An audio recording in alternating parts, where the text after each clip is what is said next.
सारसन मैं रहमतुल्लाह।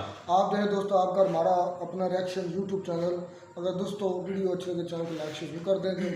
बहुत बड़ी अचीवमेंट एक और इंडिया ने अबूर कर ली कि Nalanda university is back after 815 815 साल बाद। वाह, हिस्टोरिक, वाकई हिस्टोरिक है। पहले मंदिर बनाया 500-600 साल बाद कैस लड़ कर, और ये इस उससे भी पुरानी यूनिवर्सिटी है। कमाल है। देखते हैं वीडियो पे इस पर बात करते हैं।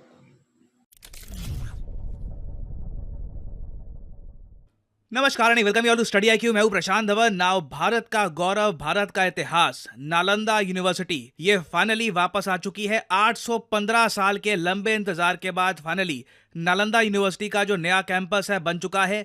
इतिहास में जो एक ट्रेजेडी हुई थी, वापस उसकी एक आप कह सकते हैं नई शुरुआत हो चुकी है।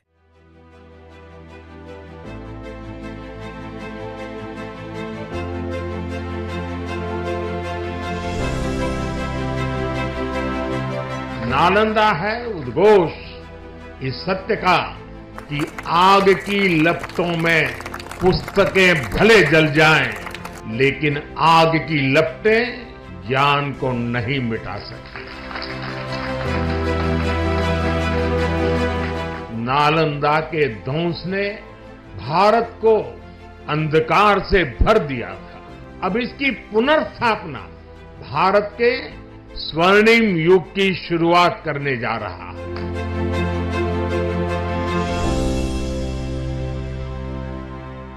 देखिए, ये छोटी बात नहीं है कि आज 2024 में भी 815 साल से भी ऊपर हो चुके हैं नालंदा विश्वविद्यालय को डिस्ट्रॉय हुए, मगर आज भी जब हमें प्रेरणा चाहिए होती है, जब हमें चाहिए कि एक डायरेक्शन के आगे देश कैसे बढ़ेगा, साइंटिफिकली हम आगे एडवांस कैसे करेंगे, हम फिर से नालंदा विश्वविद्यालय को खड़ा करते हैं। यहाँ पे आप देख पाएंगे ये ऑफ कोर्स आर्टिफिशियल इंटेलिजेंस से क्रिएट की गई इमेजेस है, मगर इससे आप समझ पाओगे कि उस टाइम 1193 में कितनी बड़ी ट्रेजेडी हुई थी जब एक इन्वेडर आया इंडिया में और उसने नालंदा विश्वविद्यालय को जला दिया। जो यहाँ पर स्कॉलर्स थे उनको मार दिया और पूरी दुनिया को मैं कहूंगा कई सदियों पीछे धकेल दिया, क्योंकि जो नॉलेज नालंदा विश्वविद्यालय में थी, मैथमेटिक्स, मेडिसिन, वेरियस टॉपिक से रिलेटेड जो यहाँ पर नॉलेज थी, जो यहाँ पर श्लोक थे, ये पूरी दुनिया को बेनिफिट कर सकते थे। और अगर आप सोच रहे हैं कि मैं यहाँ पर ज्यादा तो नहीं बोल रहा, अतिशोक्ति तो नहीं कर रहा कि नालंदा विश्वविद्यालय पूरी दुनिया को इम्पैक्ट कर सकता था, देखिए ये मेरे शब्द नहीं है। आप फॉरेन मीडिया देख लीजिए, दुनिया भर के जो वेरियस रिसर्च पेपर्स हैं अबाउट एंशिएंट यूनिवर्सिटीज, वो पढ़ लीजिए। हर जगह आपको एक सेंटेंस कॉमन मिलेगा, Nalanda the university that change the world. हम काफी बार ऑक्सफोर्ड यूनिवर्सिटी के बारे में बात करते हैं। ऑक्सफोर्ड यूनिवर्सिटी वैसे मैं आपको बता दूं बहुत प्राचीन है। ऑक्सफोर्ड यूनिवर्सिटी भी आज से 1100 साल से भी पहले 1096 एडी में स्थापित हुई थी। मगर एक इंटरेस्टिंग बात देखिए, ऑक्सफोर्ड यूनिवर्सिटी के स्थापित होने से 500 साल पहले ही नालंदा विश्वविद्यालय बन चुका था और दुनिया भर से 10,000 स्टूडेंट्स इंडिया में आते थे पढ़ने के लिए। और जो योगदान वेस्टर्न सिविलाइजेशन के लिए ऑक्सफोर्ड यूनिवर्सिटी ने किया है, क्योंकि ऑक्सफोर्ड यूनिवर्सिटी से देखिए बहुत सारे इंपॉर्टेंट साइंटिफिक कॉन्सेप्ट्स निकले हैं, यहाँ पर बहुत सारी थ्योरीज बनाई गई है जिसके बेसिस पर बाद में पश्चिमी सभ्यता ने बड़ी बड़ी इन्वेंशंस करी। ये सब काम एशिया के लिए, मैं अगेन सिर्फ भारत की बात नहीं करूंगा, पूरे एशिया की बात करूंगा, एशिया के लिए नालंदा विश्वविद्यालय कर सकता था। मगर एक आप अपने आप में कह लीजिए ट्रेजेडी है, ऑक्सफोर्ड यूनिवर्सिटी को कभी डिस्ट्रॉय नहीं किया गया, इसको कभी जलाया नहीं गया, यहाँ के प्रोफेसर्स को कभी मारा नहीं गया, मगर नालंदा यूनिवर्सिटी का आप कह लीजिए फेट, किस्मत बहुत ज़्यादा खराब थी। और मैं जितना हिस्ट्री में पढ़ता हूँ कि किस तरीके से ऑक्सफोर्ड यूनिवर्सिटी को पूरी वेस्टर्न सिविलाइजेशन ने, वेस्टर्न कंट्रीज ने बचा के रखा है, उतना मैं सोचता हूँ काश हमारे यहाँ भी लोग इतना दूर का सोच पाते। आपको एक बहुत ही इंटरेस्टिंग बात बताता हूँ। वर्ल्ड वॉर 2 के टाइम में आपको पता होगा नाजी जर्मनी और यूके ये आमने सामने थे। रोजाना नाजी जर्मनी के बॉम्बर्स यूके में बॉम्बिंग करते थे, यूके के बॉम्बर्स जर्मनी में बॉम्बिंग करके आते थे। कई सालों तक ये आम बात रही, मगर उस वक्त एडोल्फ हिटलर और यूके के लीडर्स के बीच में एक अंडरस्टैंडिंग ये डेवलप हो रखी थी कि हम एक दूसरे की मिलिट्री इंस्टॉलेशंस को टारगेट करेंगे। हो सकता है कि कभी सिविलियन पॉपुलेशन को भी गलती से टारगेट कर लिया जाए, बट यूनिवर्सिटीज को नहीं छुएंगे।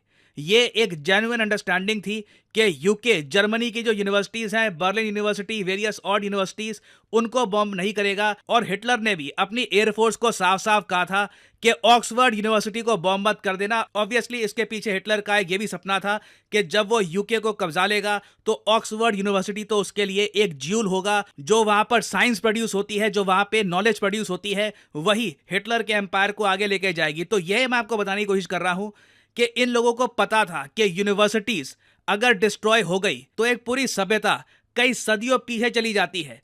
और नालंदा यूनिवर्सिटी सिंस ग्लोबली इतनी ज़्यादा फेमस थी, दुनिया भर से स्टूडेंट्स, चाइना से, टर्की से, मॉडर्न डे इंडोनेशिया से, एशिया के कई जो और मॉडर्न डे कंट्रीज हैं, थाईलैंड, म्यांमार, दूर दराज से स्टूडेंट्स यहाँ पर नॉलेज लेने के लिए आते थे। तो ऑब्वियसली इन्वेडर्स को भी पता था कि इस यूनिवर्सिटी को अटैक करेंगे ना तो लूट बड़ी मिलेगी। सिंस हजारों लोग यहाँ पर है तो काफी कुछ ये लोग लूट पाएंगे। और इसलिए सबसे पहली बार नालंदा यूनिवर्सिटी पे अटैक हुआ था 455 एडी के आसपास, जब हंस ने, जी हाँ, हन एम्पायर जो सेंट्रल एशिया में एग्जिस्ट करता था, जिनका एक बहुत ही फेमस लीडर था अटिला द हन, जिसने पूरे यूरोप में कहर बरसा रखा था, उसने अटैक किया था नालंदा यूनिवर्सिटी को। नाउ ये अटैक काफी बुरा था मगर पूरी यूनिवर्सिटी डिस्ट्रॉय नहीं हुई। फिर एक और अटैक हुआ 7th सेंचुरी में, जब उस वक्त के जो बंगाल के एम्परर थे उन्होंने अटैक किया था इस यूनिवर्सिटी को। उस टाइम रीजन था पॉलिटिकल टेंशंस, मगर तब भी पूरी नालंदा यूनिवर्सिटी ऐसा नहीं है कि डिस्ट्रॉय हो गई, सब कुछ जला दिया गया। ये यूनिवर्सिटी फिर वापस खड़ी हो गई। जो अल्टीमेट अटैक इस यूनिवर्सिटी पे हुआ, जिसके बाद ये यूनिवर्सिटी खड़ी नहीं हो पाई, सब कुछ डिस्ट्रॉय हो चुका था, वो अटैक किया था बख्तियार खिलजी ने। ये एक जनरल था जो कुतुबुद्दीन ऐबक के अंडर सर्व कर रहा था।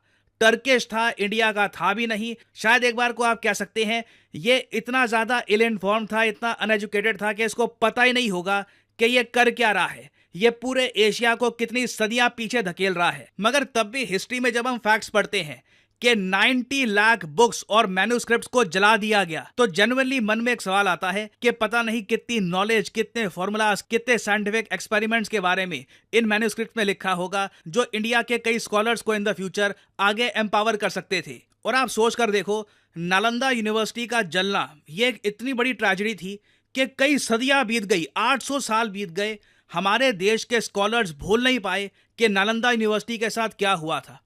डॉक्टर एपीजे अब्दुल कलाम, जिनकी मैं बहुत रिस्पेक्ट करता हूं, इन्होंने 2006 में कहा था कि क्यों ना बिहार में जो प्राचीन नालंदा विश्वविद्यालय था, इसके बिल्कुल साथ में हम एक मॉडर्न यूनिवर्सिटी बनाएं, दुनिया भर की कंट्रीज को इनवाइट करें, उनके स्टूडेंट्स को इनवाइट करें, एक शुरुआत करें कि फिर से नालंदा विश्वविद्यालय खड़ा होगा। क्योंकि देखो, नालंदा अपने आप में आज भी एक ब्रांड है एजुकेशन की दुनिया में।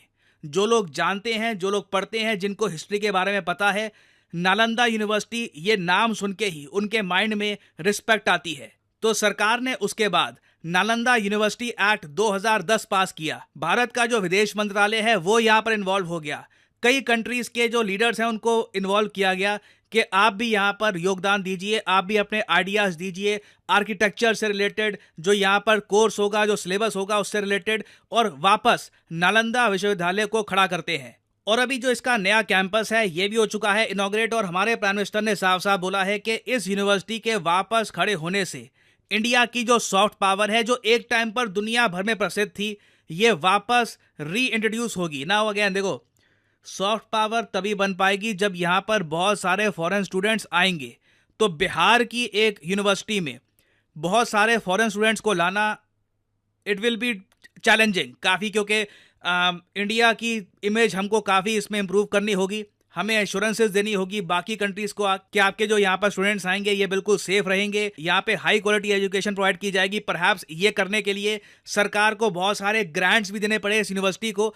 तो देखना होगा इवेंचुअली नालंदा यूनिवर्सिटी जो नाम है ये हमने वापस बोर्ड पे लगा दिया है, एक यूनिवर्सिटी खड़ी कर दी है, मगर जो क्वालिटी ऑफ एजुकेशन आज से कई हजार साल पहले इस यूनिवर्सिटी में मिला करती थी, क्या वही एजुकेशन हम दे पाएंगे आज के समय?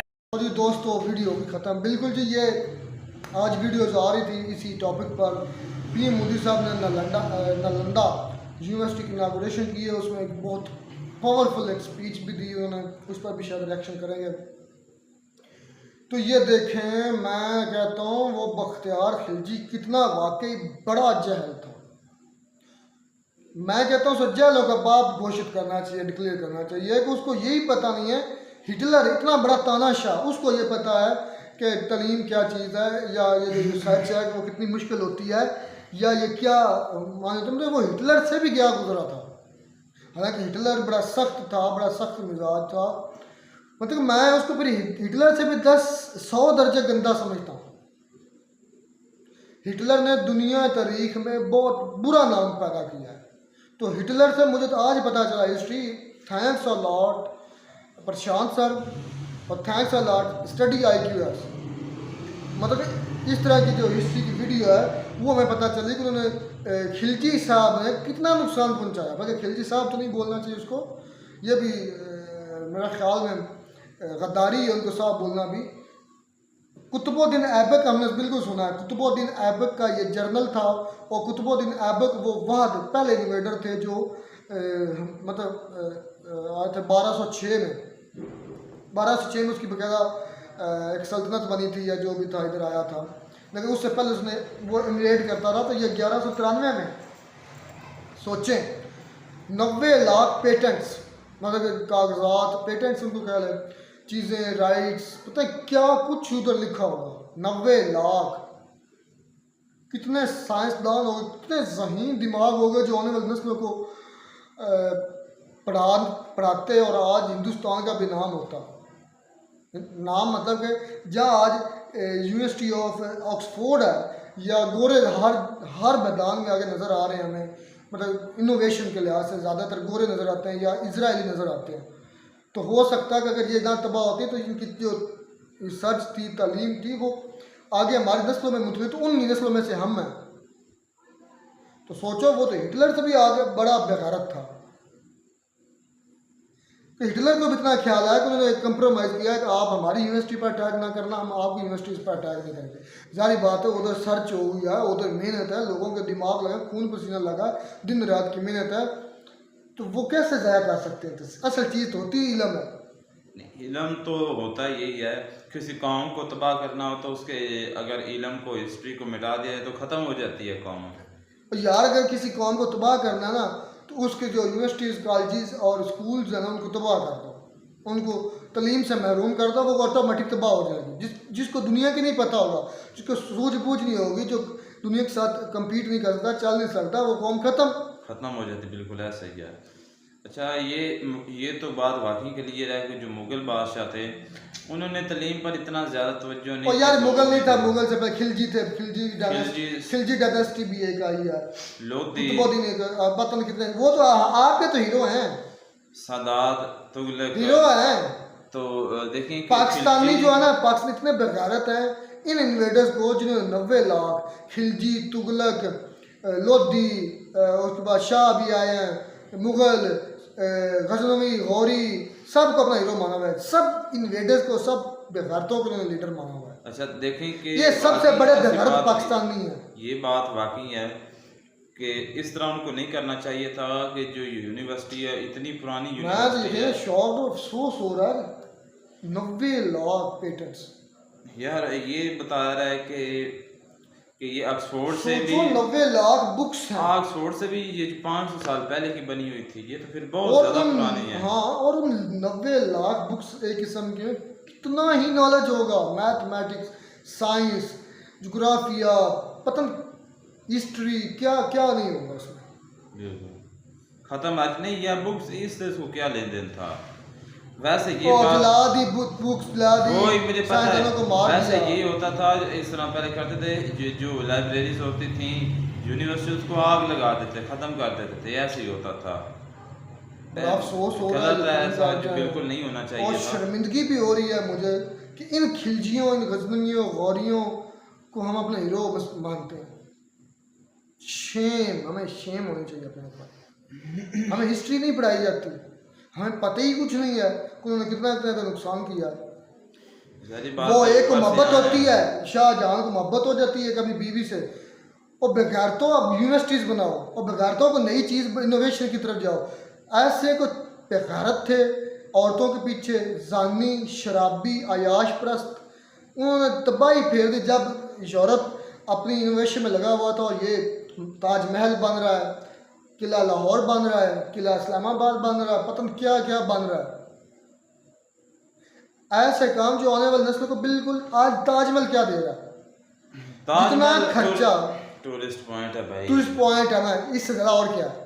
कोई नई इनोवेशन कर दी है ताजमहल ने, हिस्टोरिक बिल्डिंग है भाई, हिस्टोरिक बिल्डिंग है, ठीक है मान लिया, क्या दिया है? तो दिए कुछ नहीं, वो कह रहा है यादगार है कि पुरानी है, तो तुम कह वाह रहे हो रहमतुल्लाह, बाकी तुम्हारे बड़ों की सोच ऐसी, तुम्हारी भी ऐसी है, तुम भी उन्हीं में से हो। तो बिल्कुल जहाँ करोड़ों अरबों रुपए लगा कर जो ताजमहल बनवाया, उससे बेहतर था कोई अच्छी यूनिवर्सिटी बनाते जो यूरोप को टक्कर दे सकते। बिल्कुल ऐसी बात है, वो भी बनाते, और ये अगर उनका शौक था दोनों तरफ, ये शौक था, ये बेगैरती थी एक औरत के इश्क में, चलो ये ताजमहल बनवा दिया। मैं नहीं चीज को अच्छा समझता। अब तुम्हारे समय से वो बदल तो थोड़ी जाते हैं, बदल थोड़ी जाता है, बेगैरत तो बोलो ना, वो वो तो मैं भी कह रहा हूँ कि उन्होंने गलत किया। स्कूल कॉलेज यूनिवर्सिटी इनको बनाना चाहिए, लेकिन बेस्ट ऑफ लक यार इंडिया इदारे पर उनको काम करना चाहिए था, जिससे आने वाले टाइम में जो है ना ज़्यादा से ज़्यादा फायदा हो सकता यकीन है। कर जाए, मैं बार बार कह रहा हूँ, मुझे इतनी इधर तकलीफ हुई दिल में, 90 लाख बुक्स अगर कह लें, सोचें क्या कुछ नहीं उधर होगा उसमें। और आज के हमारे वो चलती आता, वो नॉलेज चलता आता, तो आज सोचो हम यूरोप से कितना आगे होते हैं। उन्होंने अपनी बाकियात, अपनी यूनिवर्सिटीज़ को संभाल लिया, हमने क्या किया, हमने जला दिया। तुगलक आ गए, घोरी आ गए, गजनवी आ गए, मुगल आ गए, अब्दाली आ गए, बस। और अफसोस होता है हम इनको अपना हीरो मानते हैं, मिलते हैं तो पर लेकिन इंडिया ने फिर दोबारा ये बुनियाद रख दी मोदी साहब ने। अब इसको उस लेवल तक पहुंचाने में काफ़ी देर लगनी है, मैं सच कह रहा हूँ, ये इजी नहीं है। उस लेवल तक जो वो बता रहे, इंडोनेशिया, ये सारे इर्द गिर्द कंट्री के लोग इधर आते थे पढ़ने, तो ये अब हो जाएगा, मेहनत ज़रूर है, लेकिन कंग्रेचुलेशन इसलिए बुनियाद तो रख दी उस चीज़ की, उधर एक मंजिल की तरफ निकल तो पड़े हैं, पहुंच भी जाएंगे, सफ़र शुरू तो कर दिया, सफ़र शुरू करने से ही ख़त्म होते हैं। बिल्कुल ऐसे ही होता है। शानदार थी वीडियो, मिलता नहीं वीडियो में नाटक साथ।